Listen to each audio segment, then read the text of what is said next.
अगर किसी को फालिज का अटैक हो जाए तो हमें मोस्टली पता ही नहीं चल रहा होता कि अगले बंदे को जो अटैक हो रहा है वो वाकई फालिज है या नहीं।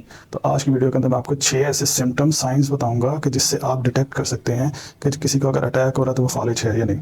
सो इसको मेडिकल के अंदर याद करने का तरीका होता है, उसे कहते हैं बी फास्ट। सो बी जो डिटेक्ट करता है बैलेंस को। आपने देखना है कि किसी बंदे को फालिज का अटैक हो रहा है तो उसका बैलेंस तो नहीं लो ज़रा, चाहे वो बैठा है या खड़ा है। सेकंड हमारे पास ऑप्शन है जिसके अंदर हम ई, और उससे हम देखते हैं आइज़ को, और आइज़ को देखना है आपने डिफरेंट साइड्स के ऊपर टिल्ट तो नहीं हो रही है।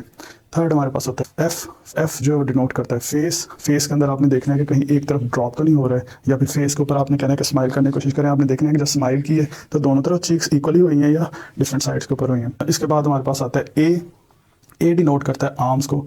इसके अंदर आपने कहना है उसे कि बाजू को ऊपर की तरफ करें अगर बाजू बैलेंस आउट होते हैं कि अपनी जगह के ऊपर नहीं रह सकते। एस से डिनोट होता है हमारी स्पीच में आपने नोट करना है कि स्लर्ड स्पीच तो नहीं है। और लास्ट हमारे पास है टी जो डिटेक्ट करता है टाइम को। सो जिसको भी फालिज का अटैक हो इसमें टाइम बहुत ज़्यादा मैटर करता है, जितनी जल्दी हो उनको हॉस्पिटल लेके जाने जो भी हो, टाइम इसके अंदर बहुत ज़्यादा मैटर करता है। So be fast is the mnemonics to remember कि अगले बंदे को जो अटैक हो रहा है वो फालिज है या नहीं।